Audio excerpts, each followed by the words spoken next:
안녕하세요. 뉴스 속 날씨 김수현입니다.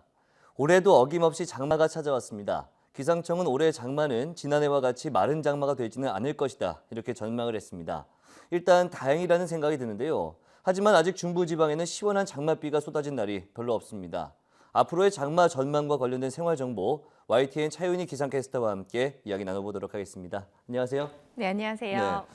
요즘 서울을 보면 무더위가 기승을 부리고 있습니다. 사실 작년에도 중부지방에 마른 장마였지 않습니까? 그래서 좀 걱정이 됐었는데 올해도 계속해서 마른 장마가 이어지는 건가요? 네, 작년을 생각해보면 중부지방에 정말 비가 너무 안 왔었죠. 네. 이 녹조로 인해서 한강의 이 색이 진한 녹색빛으로 변해버렸고요. 악취에 강물엔 죽은 물고기들이 둥둥 떠다녔거든요. 한눈에 보기에도 정말 심각했습니다. 바로 마른 장마였는데요. 사실 장마 기간에 비가 어느 정도는 와줘야 하는데 거의 비가 내리지 않아 강수량이 평년의 50% 미만에 머무는 그런 정도를 마른 장마라고 합니다. 그런데 올해는 상황이 약간 다른데요. 장마 기간은 보통 6월 하순에서 7월 하순까지인데 일단 7월 초까지는 장마전선이 활성화를 띠면서 예년보다는 다소 많은 비가 자주 내린다고 합니다.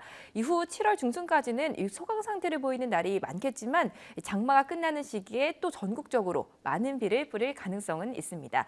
이번 장마 기간 예상 강수량은 전국 평균 240.1mm보다 50%가량 많은 350mm 정도로 예상하고 있는데요. 정리를 해보면 올해는 마른 장마가 아닌 제법 비가 오는 장마라고 할 수 있겠습니다. 네. 그런데 제가 어렸을 때로 좀 생각을 해보면 뭐 강하게 내리지 않았지만 되게 오랜 시간 동안 쭉쭉 계속 비가 내렸던 걸로 기억을 하거든요. 근데 요즘 같은 경우에는 패턴이 좀 마치 소나기처럼 강한 비가 확 쏟아진 다음에 금방 그치는 이런 식으로 이어지고 있는데 이게 이유가 뭘까요? 네, 말씀하신 것처럼 90년대 이전까지만 해도 이 장마라고 하면 네. 적은 비가 오랜 기간 동안 지속적으로 내리는 게 장마였는데요. 즉 장마 전선이 넓은 지역에 걸쳐 영향을 줬습니다. 그런데 1990년대 후반기부터는 예. 좁은 지역에 비가 집중되는 이 국지성 집중호우로 패턴이 바뀌고 있습니다. 바로 지구 온난화 때문인데요.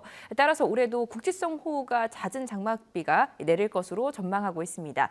문제는 이렇게 갑자기 많은 비가 쏟아지면 산사태가 또 발생하고 예. 도심에서는 하수구 역류 현상이 나타날 위험이 있습니다. 몇 년 전 강남역이 물바다로 돼버린 사건도 있었는데요. 배수로 점검만 제대로 했다면 그렇게까지 홍수가 나진 않았을 텐데라는 안타까운 생각이 들었습니다. 장마의 피해를 줄이기 위해서는 평소 주변을 잘 살피는 것이 중요합니다. 장마 전에 주변 청소를 해서 배수가 원활하게 될 수 있도록 하고요. 특히 축대나 담장에 균열이 있는 곳에서는 확인을 미리 해서 문제가 있으면 빨리 보수를 하는 게 중요할 것 같습니다. 여름이 되면 또 짚고 넘어가야 할 게 있죠. 바로 태풍인데 올해 태풍 전망 어떻게 나와 있나요? 네, 일단 정답부터 말씀을 드리면요. 예. 올해 우리나라에 영향을 주는 태풍은 한 개 정도로 예상을 하고 있습니다. 예. 이 발생 횟수는 적긴 하지만 문제는 일단 태풍이 찾아오면 강력하다는 점인데요. 사실 올해 1월부터 6월까지 북서태평양 지역에서 태풍이 한 차례도 발생하지 않았습니다. 이런 경우는 극히 드문데요. 바로 북서태평양 해역이 고수온을 유지하고 있기 때문입니다.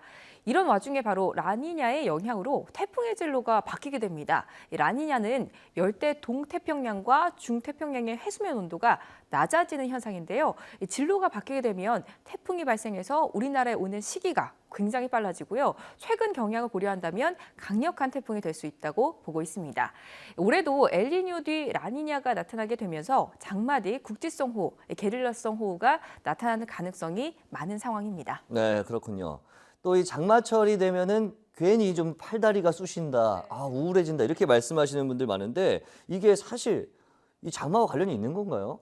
네, 많은 분들이 궁금해하실 것 같은데요. 먼저 비가 오면 이 관절염이 심해진다는 것은 그렇죠, 그렇죠. 좀 어느 정도 과학적인 근거는 있습니다. 네, 이 관절염은요, 기압이나 온습도 등에 영향을 미칠 수 있는데요. 즉 비가 내리면 외부 압력이 낮아져서 상대적으로 체내 압력이 높아지는데 이때 관절 내 압력도 상대적으로 더 높아져서 평소보다 통증을 심해진다는 것이죠. 따라서 장마철에는 찜질을 해주면 통증을 완화하는 데 도움이 되고요. 또 관절이 굳거나 근육이 위축되지 않기 위해서 적당한 운동을 하는 것이 중요합니다. 또 다음으로 비가 오면 좀 우울해진다라는 분들도 있죠. 네, 저도 약간 그래요. 네, 제가 설명해드리면 장마철의 이 우울한 이유는요, 바로 일조량과 관련이 있습니다. 즉 행복감을 느끼게 해주는 햇빛 호르몬인 세로토닌은 줄고요, 오히려 수면을 유도하는 멜라토닌 분비가 늘어나서 몸이 축축 처지게 되는 거죠.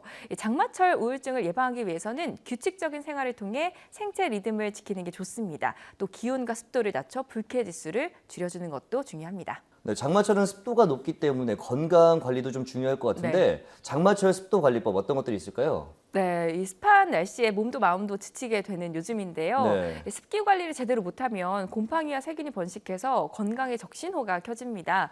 대표적인 게 물놀이로 인해서 질병이 옮겨지는 수인성 전염병인데요. 특히 세균성 이질로 인한 장염은 적은 양의 세균으로도 걸릴 수 있습니다. 무엇보다 손을 깨끗이 씻는 등 위생 관리 철저히 해야 합니다. 또 식중독도 여름철 대표적인 질병인데요. 이 김밥을요, 35도에서 4시간 누워두는 실험을 했더니 식중독을 일으키는 세균수가 처음보다 40배인 8만 개까지 증식을 했습니다. 와. 식중독 위험 수준까지 근접을 한 건데요. 따라서 30도 안팎의 무더운 날씨에는 가급적 음식을 빨리 섭취하시고요. 또 전문가들은 30도가 넘는 날씨에는 2시간 이상 상온에 놓았던 음식은 먹지 말아야 한다고 조언하고 있습니다. 이 모든 것은 바로 사실 습기와 관련이 있는 건데요. 예. 해결은 습기 제거를 얼마나 효과적으로 하는 거겠죠. 주변에서 쉽게 쓸 수 있는 천연 제습제가 있습니다. 일단 소금은요, 부엌의 습기를 잡아줄 수 있는데요. 굵은 소금을 큰 그릇에 담아 싱크대 안에 두면 소금이 습기를 흡수한다고 하고요. 또 장마철에 신문지를 신발이나 가방, 또 이불, 옷장 이런 곳에 넣어두면 습기 제거에 효과적입니다. 다음으로는 양초나 향초를 켜서 실내 습기와 냄새를 없앨 수 있고요. 가장 쉬운 방법은 바로 선풍기를 트는 건데요. 특히 장마철에는 난방을 하며 선풍기를 바깥쪽을 향해 틀어주면 제습 효과를 더할 수 있습니다. 네.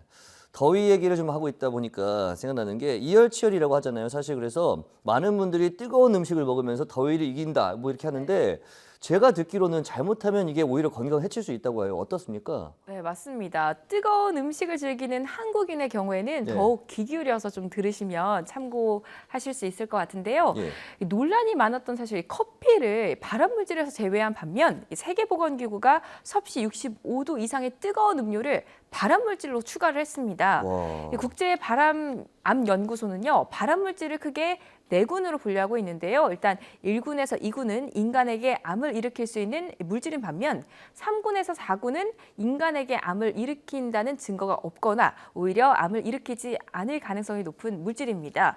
이번에 이 뜨거운 음료가 이 A군에 추가가 되면서 인간에게 발암 가능성이 높은 물질로 분류가 된 거죠. 국제암연구소에서는요, 실험을 했는데요. 마시는 차 온도에 따라 세 그룹으로 나눠서 60도 미만인 따뜻한 차를 기준으로 60에서 64도의 뜨거운 차, 그리고 65도 이상의 아주 뜨거운 차로 구분을 했습니다. 그 결과가 좀 흥미로운데요. 네. 뜨거운 차를 마실 경우 식도암 위험이 2배, 또 아주 뜨거운 차를 마실 경우 8배까지 높아졌습니다. 네, 이 마시는 차 온도가 높을수록 식도암 위험이 커지는 것이죠. 따라서 가장 핵심은 바로 음식을 식혀 먹는 것입니다. 국물이 김이 모락모락 날 정도로 뜨겁다면 표면적이 넓은 다른 접시에 옮겨 먹는 것도 온도를 크게 낮출 수 있고요. 네. 또 요즘에 커피 많이 드시잖아요. 그렇죠. 커피를 막 건네받으면 뜨거운데요. 한 5분 정도 식혔다가 마시고 빨대 사용을 금지하는 것도 암 예방을 위한 좋은 습관이라고 합니다. 네, 사실 뜨거운 음식은 뜨겁게 딱 먹어야 좋은데 건강을 위해서는 좀 자제하는 게 필요할 것 같습니다. 오늘 말씀 고맙습니다. 네, 감사합니다. 네, 뉴스 속 날씨 오늘 준비한 소식은 여기까지입니다. 시청해주신 여러분 고맙습니다.